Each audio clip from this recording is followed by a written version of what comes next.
Mardi à Lusail, le Mondial 2022 offrira donc un duel pour une place en finale entre Messi et Luka Modric, deux artistes de plus de 35 ans, l'âge où l'on peut s'inscrire en catégorie vétéran.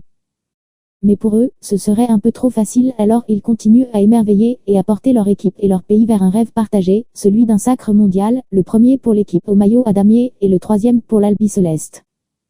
Ça va être un match très dur, la Croatie a prouvé qu'elle était très bonne, elle a su battre le Brésil, c'est une équipe qui travaille depuis plusieurs mondiaux avec ce sélectionneur, ils se connaissent très bien, ils s'entendent très bien mais ça va être très dur, a déclaré le N10 argentin après le match.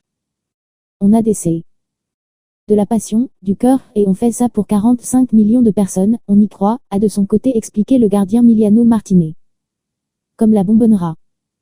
Le gardien d'Aston Villa fait partie des héros du jour, pour avoir repoussé les deux premiers tirs au but néerlandais Virgil van Dijk et Steven Bergwijn.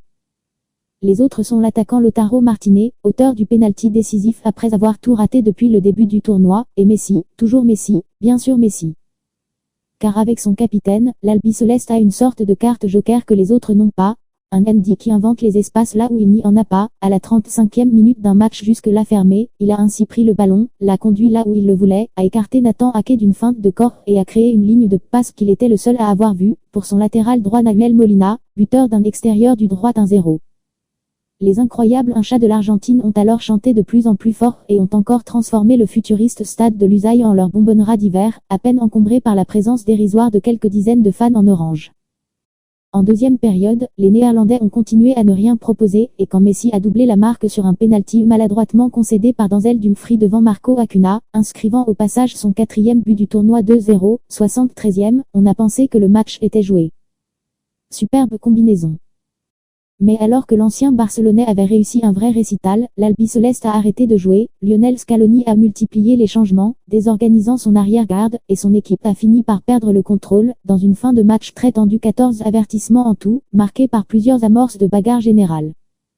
Et les Oranges sont revenus grâce à leur remplaçant, d'abord via un coup de tête de Luuk de Jong sur un centre de Bergwijn 2-1, 83e, à un moment où Van Dijk s'était transformé en avant-centre et où le plan de jeu consistait à envoyer de longs ballons vers le trio qu'il formait avec de Jong et Weghorst, tous les trois hauts comme les gratte-ciel de Doha. Tout au bout de 10 minutes de temps additionnel, les Pays-Bas ont ensuite réussi un coup superbe, enfin, avec une inattendue combinaison sur coup franc, lancée par Teun Koopmeiners et conclue par Weghorst 2-2, 90+10. En prolongation, l'Argentine, qui aurait pu avoir la tête sous l'eau après cette terrible fin de temps réglementaire, a encore été la plus dangereuse avec 3 occasions nettes, dont une frappe sur le poteau d'Enzo Fernandez. Mais les tirs au but ont tourné en sa faveur et Messi poursuit sa quête, devenir champion du monde une fois, lui qui a tout gagné et réalisé tous les exploits plusieurs fois. Superbe combinaison. Mais alors que Ronaldo, âgé de 37 ans, n'a pas parlé de retraite internationale mais les 2 derniers matchs disputés par le Portugal au Qatar, débutés sur le banc, ont montré que le basculement de génération était déjà en cours.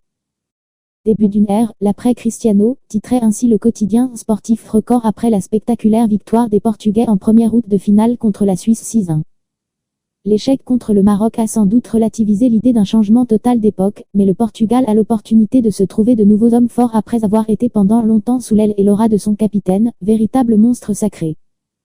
La mue opérera vraisemblablement sous la houlette de Fernando Santos, le sélectionneur de 68 ans possédant un contrat jusqu'à l'Euro 2024 en Allemagne pour diriger une nation pétrie de talent, mais qui devra bien négocier la transmission du flambeau.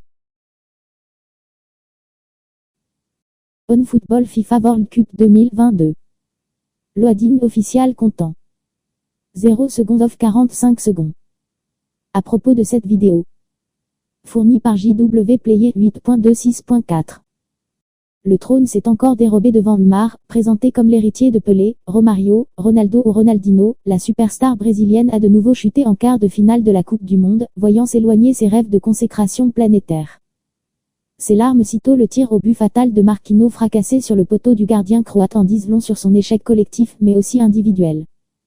Je ne sais pas si j'aurai encore la condition, le mental, pour supporter encore plus de football, avait dit l'attaquant en 2021 sur la plateforme de streaming DAZN lors d'un documentaire consacré à sa vie. Il semblerait que ces quelques mots prononcés après le match face à la Croatie aillent dans ce sens.